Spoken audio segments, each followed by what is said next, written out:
Student, आज के इस वीडियो में हम बात करेंगे फाइलम कॉर्डेटा की। कॉर्डेटा अर्थात इसे कहते हैं हम कशेरुकी संघ। कशेरुकी संघ तो कशेरुकी संघ की उत्पत्ति जो मानी जाती है वो ड्यूटेरोस्टॉम से मानी जाती है। ड्यूटेरोस्टॉम एनिमल इनके पूर्वज माने जाते हैं,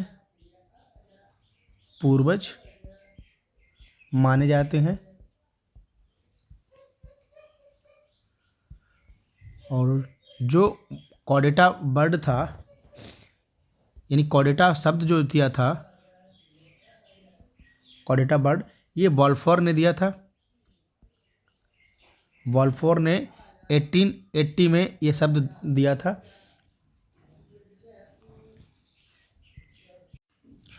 अब कॉर्डेटा जो है ये दो ग्रीक शब्दों से मिलकर बना हुआ है। सबसे पहला शब्द जो है वो कार्डा। कार्डा को हम कहते हैं रज्जु या फिर कॉर्ड कह लें, कॉर्ड। और जो दूसरा वर्ड है वह है एटा। एटा मीन्स होता है वियरर।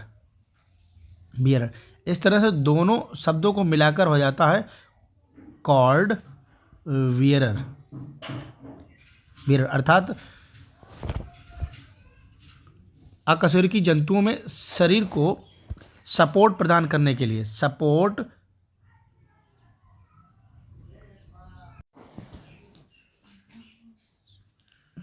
प्रदान करने के लिए Meaning of support, to help somebody by saying प्रदान करने के लिए नोटोकॉर्ड पाई जाती है, जो इस फाइलम का प्रमुख लक्षण है। तो इस तरह से कॉर्डेटा शब्द जो है वॉल्फेयर ने दिया। इनकी उत्पत्ति जो मानी जाती है वो ड्यूटेरोस्टॉम से मानी जाती है, अर्थात इनके पूर्वज माने जाते हैं। वॉल्फेयर शब्द जो है 1880 में वॉल्फेयर द्वारा दिया गया। दो शब्दों से बना है जो कि ग्रीक वर्ड है। यहाँ पर हम लिख रहे हैं थोड़ा, ग्रीक वर्ड है। ये दोनों कॉर्डा प्लस एटा जो है ये कैसे हैं, ग्रीक वर्ड है। आगे हम देखेंगे प्रमुख लक्षण कौन से हैं जो कॉर्डेटा में पाए जाते हैं। तो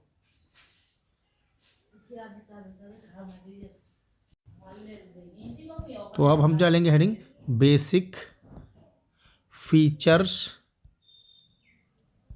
ऑफ फाइलम कॉर्डेटा।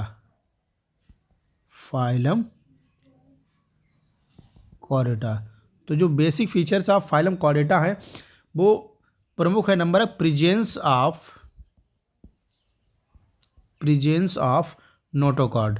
ये प्रमुख लक्षण है कि इन जंतुओं में नोटोकॉर्ड की उपस्थिति जो है ये इनका प्रमुख लक्षण है।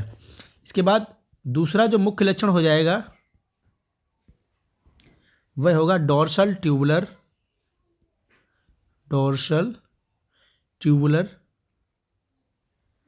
Central nervous system.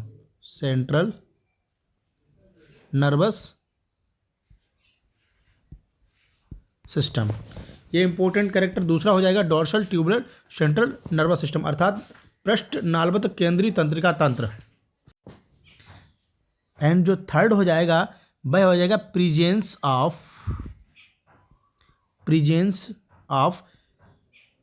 फेरिंजियल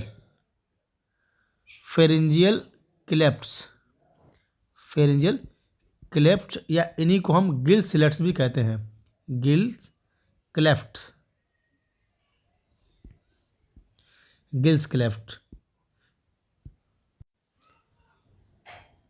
क्लेफ्ट्स। तो तीसरा लक्षण ये हो गया। चौथा जो लक्षण होता है वह है पोस्ट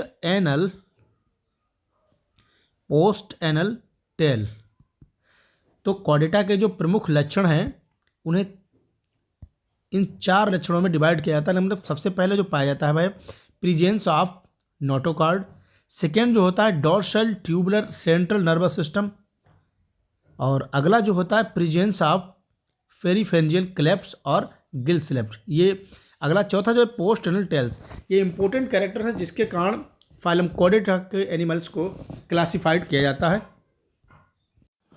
तो जो फाइलम कॉर्डेटा है इसको मस्तिष्क के सुरक्षात्मक स्केलेटन स्ट्रक्चर के आधार पर इसमें स्ट्रक्चर प्रेजेंट होता है या नहीं प्रेजेंट होता है, इस आधार पर वर्गीकृत किया जाता है। तो इस आधार पर फाइलम कॉर्डेटा को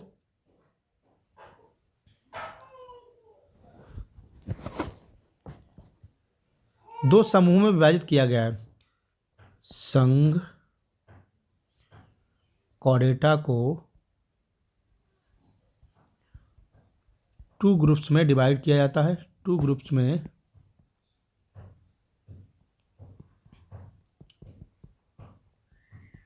बांटा गया है।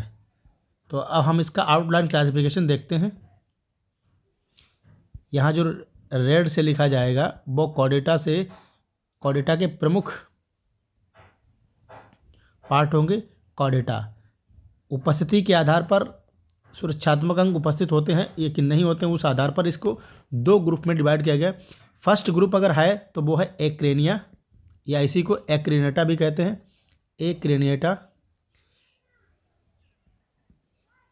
एक्रेनिया या इसे एक्रेनेटा भी कहते हैं। दूसरा इसको प्रोटोकॉर्डेटा भी कहते हैं। प्रोटोकॉर्डेटा बात करेंगे अभी हम प्रोटोकॉर्डेटा की। दूसरा ग्रुप जो था वो है क्रेनिया। दूसरा ग्रुप जो है वो क्रेनिया ग्रुप है। क्रेनिया या इसे यूकॉर्डेटा भी कहा जाता है। यूकॉर्डेटा भी कहा जाता है। अगर हम बात करें ग्रुप एक्रेनिया या प्रोटोकॉर्डेटा की, तो इसमें स्कल अर्थात जो खोपड़ी होती है जिसमें मस्तिष्क बंद रहता है, कॉमा दूसरा पेन हम यूज कर लेते हैं, skull, vertebral column and brain और जॉ जो होते हैं वो कैसे होते हैं, एब्सेंट होते हैं।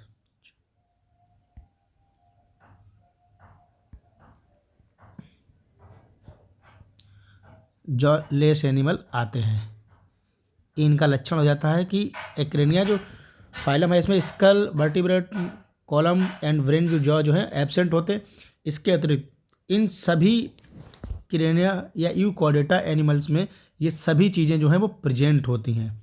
स्कल हो गया, वर्टिब्रल कॉलम हो गया, ब्रेन हो गया और जॉ जो होता है वो प्रेजेंट होता है।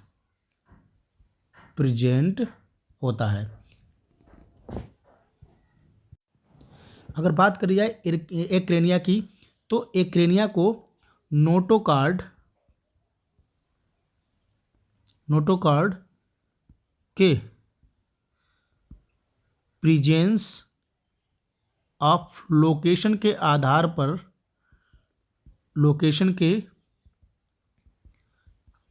पर पुनः 3 सब फाइलम्स में डिवाइड किया जाता है। सब फाइलम में बांटा जाता है। अब क्या होगा, इसमें जो 3 फाइलम्स होंगी वो कुछ इस प्रकार से होंगी। सबसे पहले जो होगा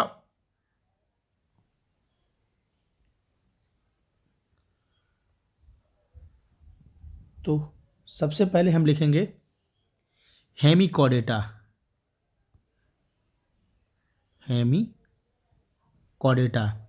सेकेंड पर जो आ जाएगा वह होगा यूरोकॉर्डेटा।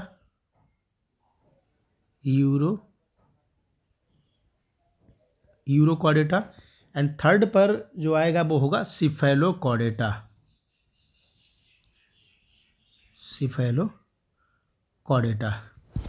तो जो एक्रेनिया या प्रोटोकॉर्डेटा ग्रुप था उसे पुनः प्रेजेंस ऑफ नोटोकॉर्ड की उपस्थिति और स्थिति के आधार पर पुनः 3 सब फाइलम्स में डिवाइड किया जाता है। सबसे पहला जो फाइलम हो जाएगा वो हेमिकॉर्डेटा, दूसरा यूरोकॉर्डेटा, तीसरा जो हो जाएगा वो सिफेलोकॉर्डेटा हो जाएगा। सिफेलोकॉर्डेटा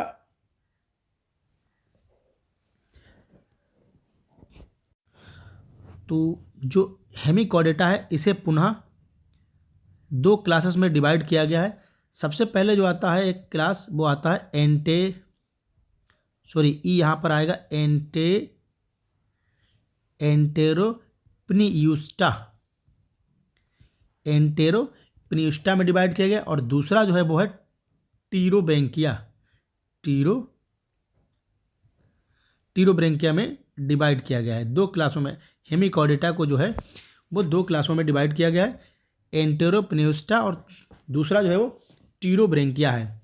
अगर बात की जाए यूरोकॉर्डेटा की तो मैं यहाँ से ये टीरोब्रेंकिया हटा देता हूँ क्योंकि लिखने में थोड़ी सी असुविधा हो जाएगी। तो यूरोकॉर्डेटा को डिवाइड किया गया है, कॉर्डेटा को 3 क्लासेस में डिवाइड किया गया है। सबसे पहला जो क्लास आ जाएगा वो होगा एसिडिया।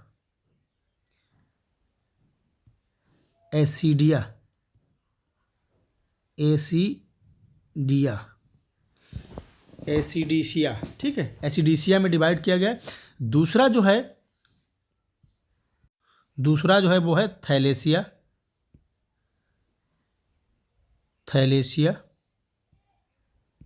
एंड तीसरा जो आएगा वह है लार्वेसिया में डिवाइड किया गया है। तो यूरोकॉर्डेटा को 3 क्लासेस में डिवाइड किया गया। इसके अतिरिक्त जो सिफेलोकॉर्डेटा है उसको फाइलम माना है। एक स्टोरर वैज्ञानिक थे,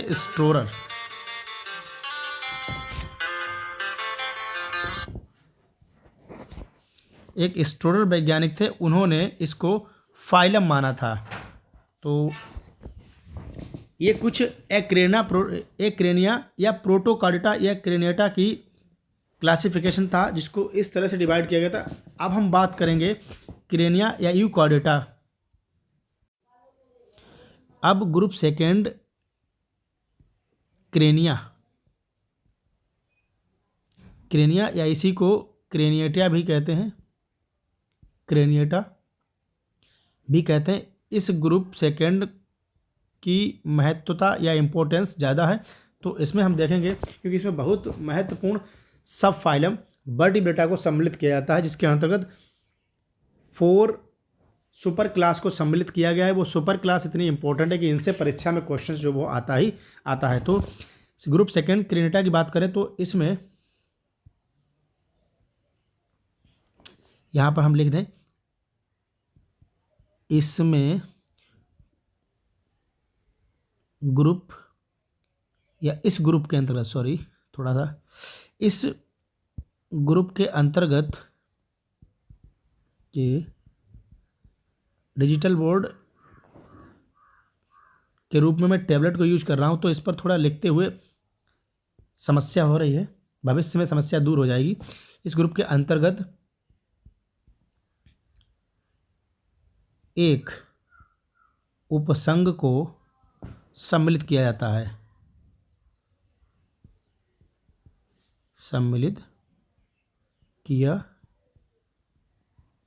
जाता है। तो सबसे पहले हम देखेंगे यहाँ पर क्रेनिएटा।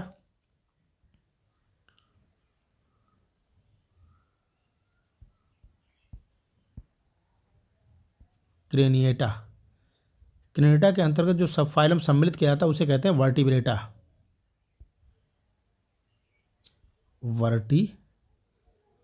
ये वर्टिब्रेटा सब फाइलम है। यहाँ पर मैं लिख दे रहा हूँ सब फाइलम। इस सब फाइलम की जो मुख्य विशेषता थी वो थी प्रेजेंस ऑफ, यहाँ पर मैं लिख दूँ प्रेजेंस ऑफ वर्टिब्री,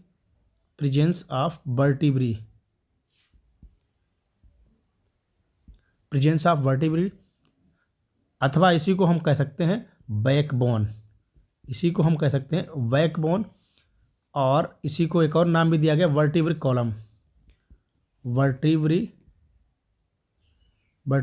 कॉलम।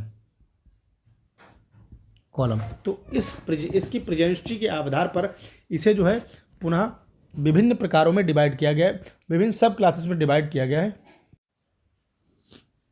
तो वर्टिब्रेटा का जो क्लासिफिकेशन का बेस है वो क्या है, यहाँ हम लिखेंगे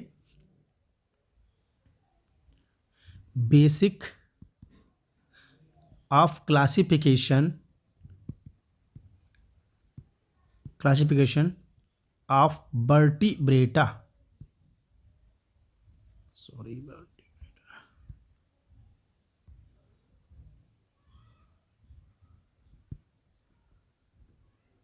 vertebrata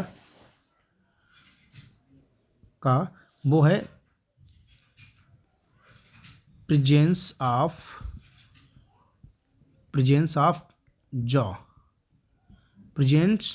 jaw and absence of jaw, अर्थात जॉ की प्रेजेंटी और अनुपस्थिति के आधार पर इस सब फाइलम को 2 सुपर क्लास में डिवाइड किया गया है। सुपर क्लास में डिवाइड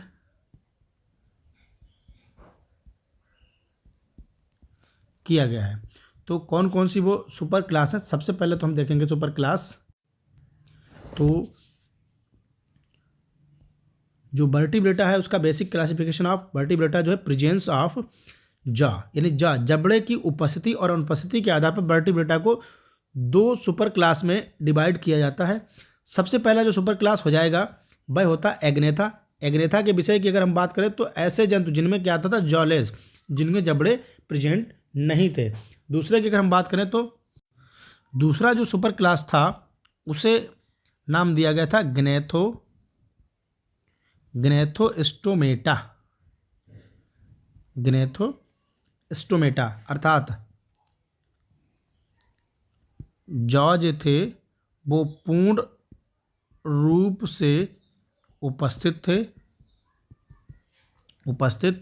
और ये पूर्ण विकसित एनिमल थे, पूर्ण विकसित जंतु थे। इस तरह से ये वर्टिब्रेटा को 2 सुपर क्लास में एग्नेथा और ग्नेथोस्टोमेटा में डिवाइड किया गया था। अब हम बात करते हैं एग्नेथा में कितने क्लासेस हैं और उन्हें कितने ऑर्डर्स में डिवाइड किया गया है। तो आपके सिलेबस में जो दिया गया है वो अप टू क्लास तक क्लासिफिकेशन दिया गया है, तो हम भी बात करेंगे केवल क्लास तक की, ऑर्डर की बात यहाँ पर हम नहीं करेंगे। तो चलते हैं आगे के वीडियो में। तो जो सुपर क्लास फर्स्ट थी, सुपर क्लास एग्नेथा जो थी,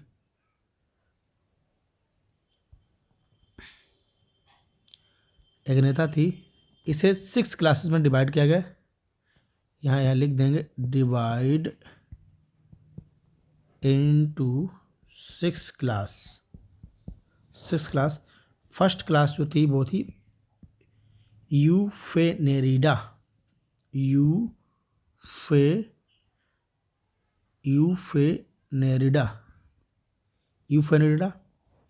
अगर इनकी बात करें तो इनका जो समय था वो सिल्यूरियन काल था।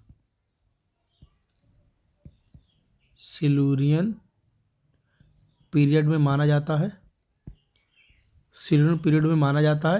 प्रेजेंट टाइम की अगर बात करें तो ये विलुप्त हो चुके हैं, विलुप्त हैं। अब इस समय ये एनिमल नहीं पाए जाते हैं। क्लास सेकेंड की अगर हम बात करें तो इसे टेरेपेसिडा या हेट्रोस्ट्रेसी भी कहते हैं।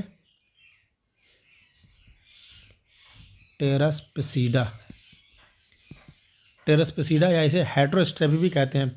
इनकी जो उत्पत्ति मानी जाती है वो ऑर्डोविशियन काल में मानी जाती है, ऑर्डोविशियन पीरियड में।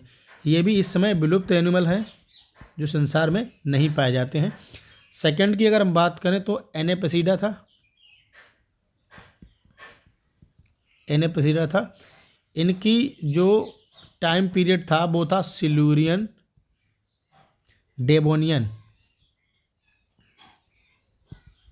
डेवोनियन पीरियड था। वर्तमान में ये भी जो थे विलुप्त हैं। नेक्स्ट अगर हम बात करें फाइलम 4 सॉरी सब क्लास 4 की, तो इसमें सिफेलोपेसीडा को रखा गया है। सिफेलोपेसीडा को, इनकी भी उत्पत्ति इसी सिल्यूरिन और डेवोनियन काल में मानी जाती है। तो मैं आइजन लगा दे रहा हूँ। और वर्तमान में ये भी कैसे हैं, विलुप्त एनिमल की कैटेगरी में आते हैं। नंबर 5 की अगर हम बात करें तो क्लास जो है पेट्रोमाइजोन्सिया आता है। क्लास 5 पेट्रोमाइजोन्सिया आता है। पेट्रोमाइजोन्सिया आता है जिसमें प्रमुख रूप से पेट्रोमाइजोन और लेम्प्रे यानी हैगफिश, इन दो को यहाँ पर सम्मिलित किया जाता है। एनिमल जो आते हैं वो पेट्रोमाइजोन और लेम्प्रे। अभी इसकी बात जो है आगे, इनके लिए एक स्पेशल अलग से वीडियो बनाया जाएगा, उसमें बात की जाएगी। इसके बाद 6 जो वर्ग आता है वो आता है मिक्सिनोइडिया, जिसमें मिक्सिन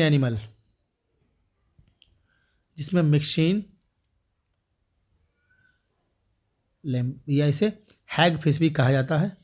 हैगफिश आदि को सम्मिलित किया गया,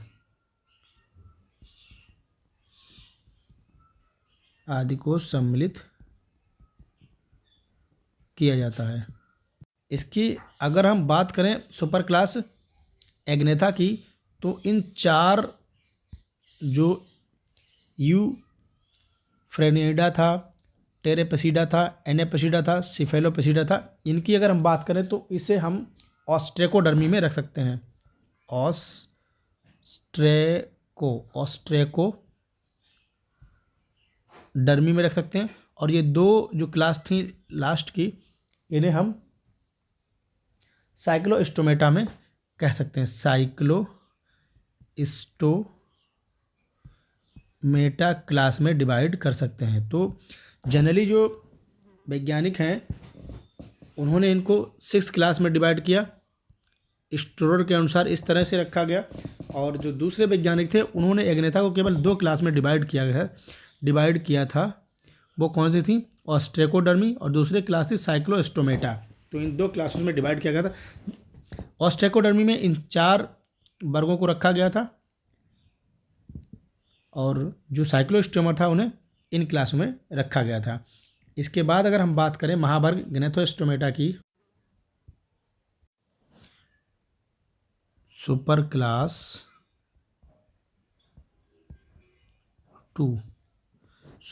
2 इसे कहते हैं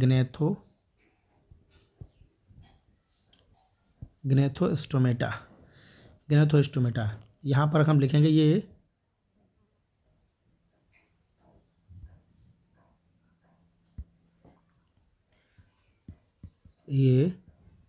विकसित वर्टिब्रेट्स थे, जिनमें जॉ प्रेजेंट थे, क्योंकि जो वर्टिब्रेटा है उसे जबड़ों की उपस्थिति और अनुपस्थिति के आधार पर ही डिवाइड किया गया है। तो इन एनिमल्स में जॉ जो थे वो पूर्ण विकसित थे। इसके अंतर्गत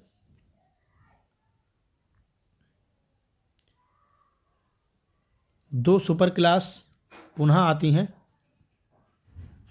सबसे पहले जो सुपर क्लास आएगी वो आएगी पिसीज वर्ग, जिसे हम मत्स्य वर्ग भी कह सकते हैं।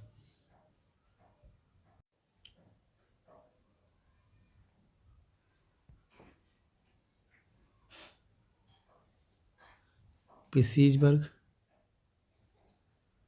और दूसरी जो क्लास आ जाएगी वो होगी टेट्रापोडा।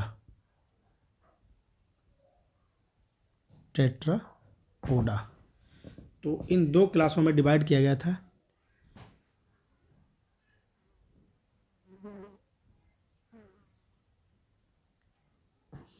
इसमें अगर बात करें तो इसमें एम्फीबिया,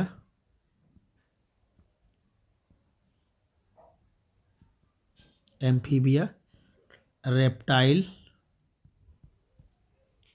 तथा एवीज एंड मैमल्स को सम्मिलित किया जाता है।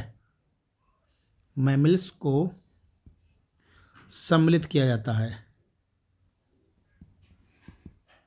सम्मिलित किया जाता है। तो ये कुल मिलाकर फाइलम कॉर्डेटा का आउटलाइन क्लासिफिकेशन है।